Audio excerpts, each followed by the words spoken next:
বাংলাদেশ এটা বললে আসলে এখন আপনার কি মনে হয়?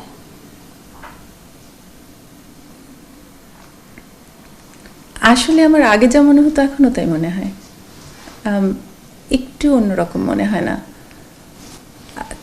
আসলে সত্যি কথা বলতে কি, এই যে ঘটনাটা, এই যে মানে আমাদের উপর আক্রমণটা, অভিজিতের মারা যাওয়াটা,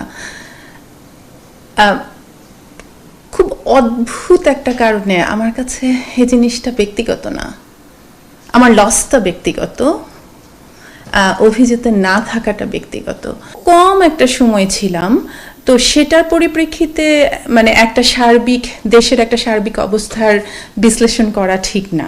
আসলে আমাদের 26 তারিখ সকালে কলকাতা চলে যাওয়ার কথা ছিল আমার বন্ধুর সাথে, ওরা চলেও গেছিল, আমার বন্ধুরা সকালবেলা চলে গেছে। আমার শরীর খারাপ হয়ে গেছিলো, প্লাস এত কম সময়, তারপরে আবার আমাদের ইস্তাম্বুলে থাকার কথা, সব মিলিয়ে অভিজিৎ বলল যে থাক, আমরা আবার এর মাঝখানে 3 দিনের জন্য কলকাতা যাব, এত কষ্ট, এত মানে ট্রাভেল করা হয়তো তোমার জন্য খারাপ হবে, তাহলে যাই না। মৃত্যু আসলে অভিজিৎকে আটকে রেখেছিল? আমি তো ওভাবে বিশ্বাস করি না।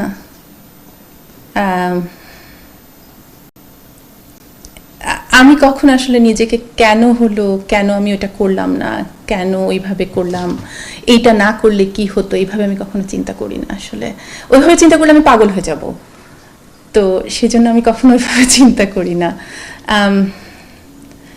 মানে যেহেতু আমি আমাদের মানে ধরেন আমাদের অস্তিত্বটাকে খুব র্যান্ডম হিসাবে চিন্তা করি, এটার কোনো পারপাস নেই, সেজন্য আমি ঠিক এইভাবে চিন্তা না করার চেষ্টা করি। আমি আমার কাছে গত 1.5 বছরে মনে হচ্ছে যে আমার যে ওয়ার্ল্ড ভিউ, আমি যেটা নিয়ে মানে কাজ করি কিংবা যেটা নিয়ে পড়ালেখা করছি, যেভাবে আমি বিশ্বাস করি, সেটার কারণেই আমার পক্ষে আসলে এত বড় একটা সংকটকে ঠিক কাটায় উঠতে পারছি সেটা বলবো না, কিন্তু মোকাবেলা করতে সক্ষম হই এভাবে, এই কারণেই, নাহলে পারতাম না। তার মানে যারা হচ্ছে গতানুগতিক চিন্তা না করে তাদের জন্য এইরকম সংকট মোকাবেলা অনেক সহজ হয়, এরকম বলবো আমরা? আমি না ঠিক সেটাও বলতে চাই না, কিন্তু আমি আমার পার্সোনাল ক্ষেত্রে কি হচ্ছে, কারণ এটা খুব মানে খুব কমনলি বলা হয়, তাই না, যে জীবনের সংকটময় সময়গুলোতে ধরেন আমার আফটার লাইফ, তারপরে হচ্ছে যে একটা কোনো মানে গডে বিশ্বাস করা, এগুলো খুব ইম্পর্টেন্ট হয়ে যায়। আমার ক্ষেত্রে আমি আসলে এটা নিয়ে বেশ কয়েকটা লেখাও লিখেছি, যে আমার ক্ষেত্রে ঠিক উল্টোটা কাজ করে, মানে অ্যাটলিস্ট এই ক্ষেত্রে তাই হলো যে আমার কাছে মনে হতো আমি যদি আসলে ওরকম কিছুতে বিশ্বাস করতাম, তাহলে আমি ভাবতাম আমি কি দোষ করছি, আমি তো কোনো খারাপ কাজ করিনি কখনো, আমি তো কোনো অন্যায় করিনি, হ্যাঁ, আমি তো কারো কোনো ক্ষতি করিনি, তাহলে আমাকে কেন, মানে ওয়াই মি, যে প্রশ্নটা, রাইট? আমার মনে আছে মেও হসপিটালে শুয়ে আমি যখন আইসিইউতে ঢাকা থেকে আমাকে নিয়ে আসা হলো, 4 দিনের দিন যে আমাকে নিয়ে আসা হলো, মানে আমার মনে আছে আমি ওইখানে যে 9 দিন ছিলাম, 9 দিন কি 10 দিন এরকম আর কি, তারপরে 2 সপ্তাহ ওখানে শুয়ে আমি হিসাব করছিলাম যে প্রবাবিলিটির হিসাবে তো এটা যতই অসম্ভব মনে হোক, এটা তো যে কারোর ঘটতে পারে। আমার উপর যেটা ঘটলো আজকে পৃথিবীতে যে অবস্থা, তাতে যে কারো ঘটতে পারে। তারপরে ধরেন যে মানে আমি যে মরে গেলাম না, রাইট, মানে এটাও একটা র্যান্ডম কারণেই, কারণ যে আঘাতগুলো আমার উপর হচ্ছে, মানে যে কোনো সময় ডাক্তাররা বলে যে আমার মাথায় যে 4টে মানে 6 থেকে 7 ইঞ্চি বড় যেসব কোপগুলো আছে মাথায়, একটা পিছনের জায়গা আছে একদম যে জায়গায় মারা হয়, মানে ওটা যদি আর 1 থেকে 2 মিলিমিটার ভিতরে ঢুকতো, মিলিমিটার, তাহলেই আর আমার বাঁচার কথা না। আপনি কথা বলতে বলতে বলছিলেন যে আমরা যখন মরে গিয়েছিলাম, তার মানে কি একভাবে মনে হয় যে মৃত্যুটা দেখা হয়ে গেল?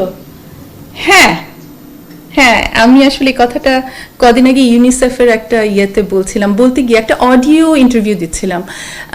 আমার কাছে আমি বলছিলাম যে মানে বলছিল যে তোমার এখন যে তুমি কাজ করছো, করছো, তোমার এখন চিন্তা হয় না? আমার কাছে মনে হয় যে আই ডাইড অলরেডি এনিওয়ে। মানে এখন আমি এখানে যে সময়টা আছে সেটা বোনাস টাইম।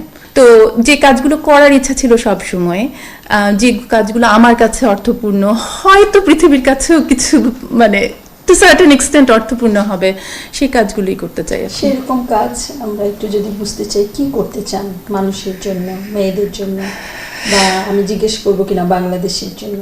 এই মুহূর্তে আসলে আমার গত বছরটা মোটামুটি একদম একটা ডিলিউশনাল সময় ছিল। ওই সময়টা আমার স্টেবল হতে হতেই অনেক সময় চলে গেছে। আসলে ডাক্তাররা এখনও তা মনে করে যে আমি যে কোনো সময় পিটিএসডিতে পড়ে যেতে পারি, যে পোস্ট ট্রমাটিক স্ট্রেস ডিসঅর্ডার যেটা। তো তারপরে তো ধরেন আমার একদম অ্যাটলান্টার বাসা টাসা সব বিক্রি টিক্রি করে সমস্ত, কারণ ডাক্তাররা ভাবছিল যে ওই বাসায় সমস্ত স্মৃতিসহ, আমার মেয়েও তো এখন ইউনিভার্সিটিতে আমার সাথে থাকে না, তো সমস্ত স্মৃতিসহ ওখানে ওইভাবে থাকাটা আমার জন্য খুব আসলে আশঙ্কাজনক মনে করতো। তো আমার সাইকিয়াট্রিস্টরা বারবার বলছিল যে তুমি যদি পারো একদম তোমার এই পরিচিত মানে এই ব্যবস্থাটা থেকে সরে গিয়ে নতুন কিছু একটা করো, মানে অন্য কিছু একটা একদম স্টার্ট ওভার এগেন। ব্লগারদের জন্য যা কাজ করছি কিংবা করেছি এতদিন, সেটা মোটামুটি ধরেন ইনোসেন্স ব্যাপারটা ছিল যে যুদ্ধের মধ্যে কিভাবে নিজের মানে সহযোগীদের জাস্ট ফেলে চলে আসি, যুদ্ধক্ষেত্রে ফেলে চলে আসি আর কি, সেজন্য। তো এখনো অনেকেই অনেক খারাপ অবস্থায় আছে, ওরা তো আসলে সরকারের কাছ থেকে কোনো রকম সহযোগিতা পায়নি। তো তার ফলে বাইরে থেকেও দেশের ভিতর থেকেও আসলে যতটুকু যা করা গেছে আমরা এখনো সেটাই করার চেষ্টা করছি। আর বাংলাদেশের কথা, আমি আর অভিজিৎ আসলে আমাদের দুজনের প্ল্যান ছিল যে দেশে ফিরে যাওয়া, মানে ইচ্ছাটা নেই এখন আর? এখন আমি ঠিক জানি না আসলে, আপনি যদি আমাকে জিজ্ঞেস করেন, ব্যাপারটা হচ্ছে যে বাংলাদেশি গভর্নমেন্ট তো কখনো আমার সাথে যোগাযোগ করেনি এই ঘটনার পরে, অ্যাজ ইফ মানে আমি এক্সিস্ট করি না। এফবিআই ওরা রেগুলার আপনার সাথে যোগাযোগ করে, মামলার আসলে কোনো আপডেট আছে? মানে আপনার কাছে কি আপডেট আছে?